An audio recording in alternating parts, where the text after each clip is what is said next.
So the other day I was on Twitter, and I'm always on Twitter.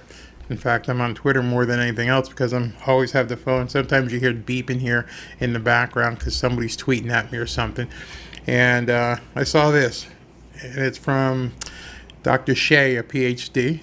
And she says, I officially became a landowner yesterday, signed the papers, walked away with the deed, unencumbered, cellular, and bought a dozen chocolate-covered strawberries to thank me.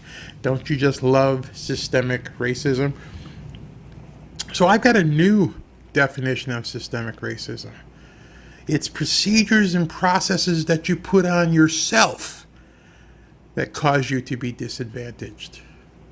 Procedures, processes, chains, handcuffs, lack of education, lack of knowledge, lack of motivation that you put on yourself that cause you to be disadvantaged.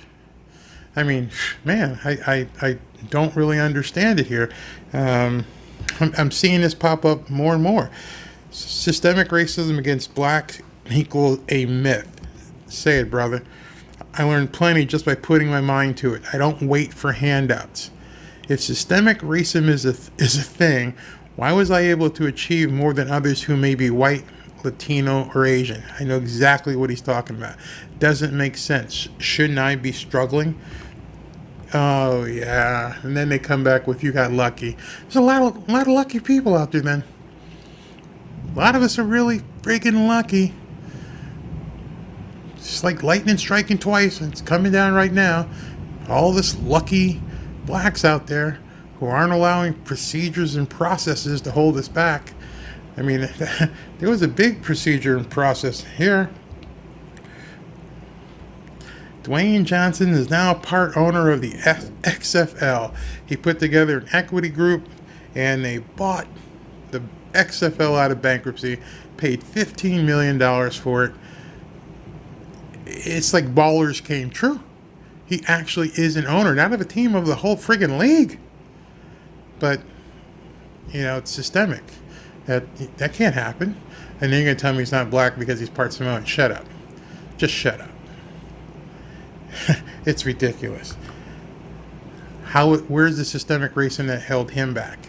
He went from basically, He went from playing football at the University of Miami to wrestling to doing movies, and now he owns a football league, not a team, a league.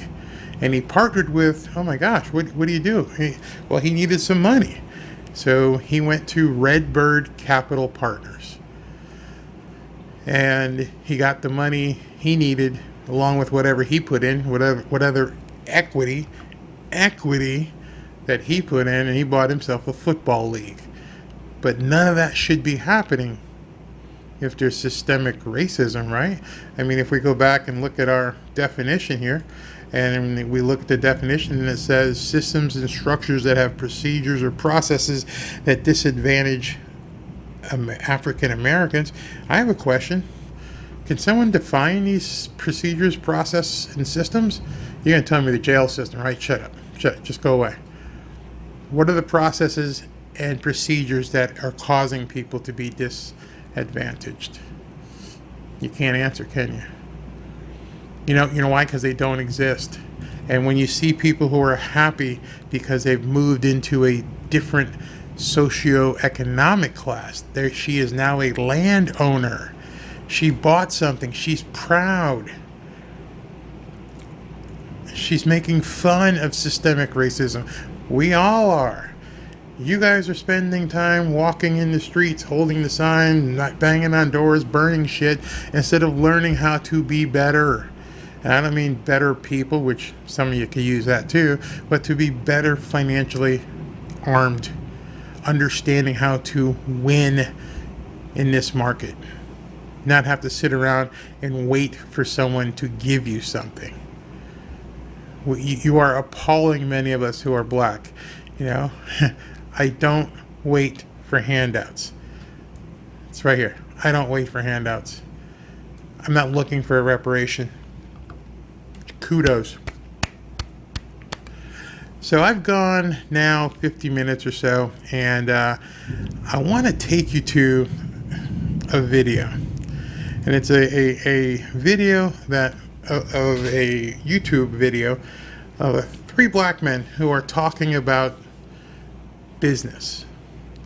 And I want to make sure people understand here what's going on. It's from earnyourleisure.com, and they're talking as 3 street savvy black men, and where they're their YouTube channel, I love it. It's much bigger than mine, much, and they're doing some things that I wish I could talk to as many black people as they are, because it's absolutely huge. So let's go ahead and listen to a little bit of what they say. I hope I don't have much of an echo here because I don't have my headphones on. So let me see if I turn my microphone off while we play them. So we got a special, very special episode today.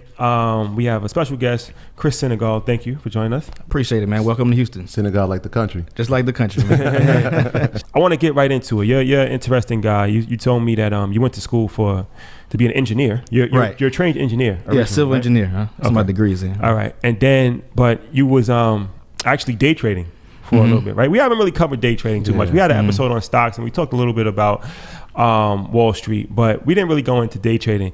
What made you go into day trading? Man, so eventually essentially that was my escape to try to get out of corporate America, because I was like the good kid, straight A's in school, full scholarship to college, engineering job, got out there. I did it for like the first 6 months. I was like, man, I've been sold a dream. I hate this. That's how I felt. And so the first thing that came across my desk was stocks and trading. And I ran into a guy one day when I was at a conference for work, as a matter of fact, and he was by the pool all day, every day with his laptop. And I was like, what is this dude doing? And so he was a brother, and he was sitting out there, and I was like, what are you doing? He's like, oh, I'm trading. So he was watching the market, what they call scalping. So basically watching for a stock to go up, knowing that it's probably going to come back down really quickly. So he'll buy and make that little margin in the middle. And so basically I kind of talked him into becoming my mentor. And so for like a full year, I was like fully invested in learning how to trade outside of my work. So he finds this guy who is doing day trading, and he says this guy sits by the pool all day, and that's what he does for work, and says, dude, what are you doing? How do you do it? Can you show me? I see the life that you're living, and I'd like to do what you're doing.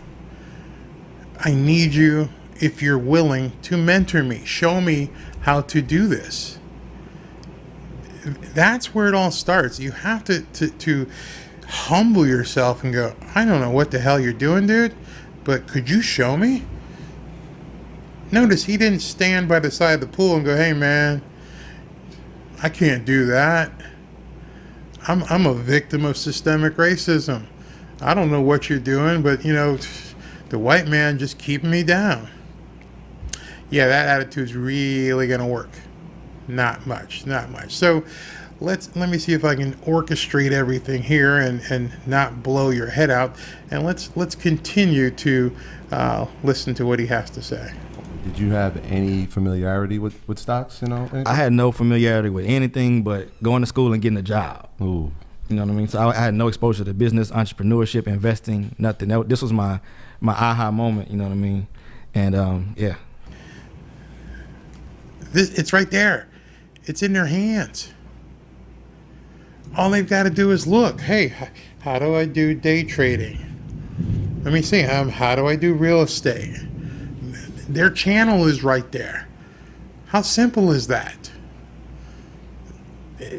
There is nothing systemic that's stopping you from watching my videos, their videos, Brandon Rule's videos, and I'm only doing that right now because I'm trying to show you that you're not being held back because you're black.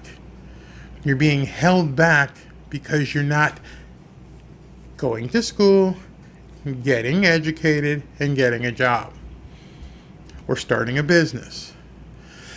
So I don't know what to say to you. Okay, I've been talking about this now. We've been talking for right here for 30 minutes, and I could go on for an hour. I may pick this up tomorrow. I don't want to keep going on much longer than an hour.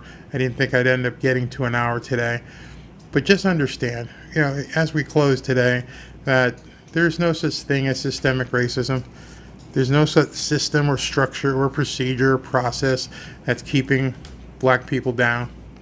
The only thing that's keeping black people down, in my estimation, having been black for quite some time now, having had black relatives, is yourself.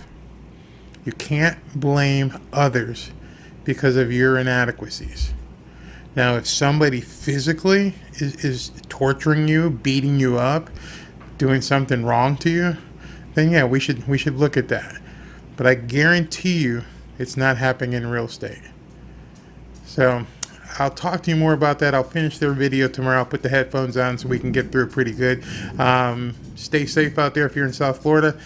Give me a call if you are looking to do a deal anywhere. I'd love to talk to you and work some out. And if you're someone who needs help, go ahead and give me a call. I'd be glad to help you get out of this trap of systemic racism bullshit that you might be in. Talk to you guys tomorrow. Your source for profit. Hear what you need to know to succeed in today's real estate market.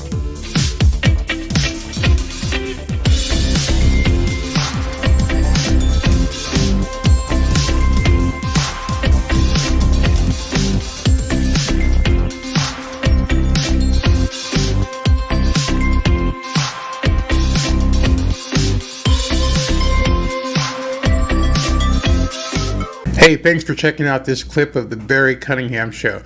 Every weekday, Monday through Friday, I talk about real estate and the trends and news that affect real estate and making money in real estate. So if you want to see us live, just go ahead and click the subscribe button below, or just click the link below, which is going to be a link to the archives of all of our live shows.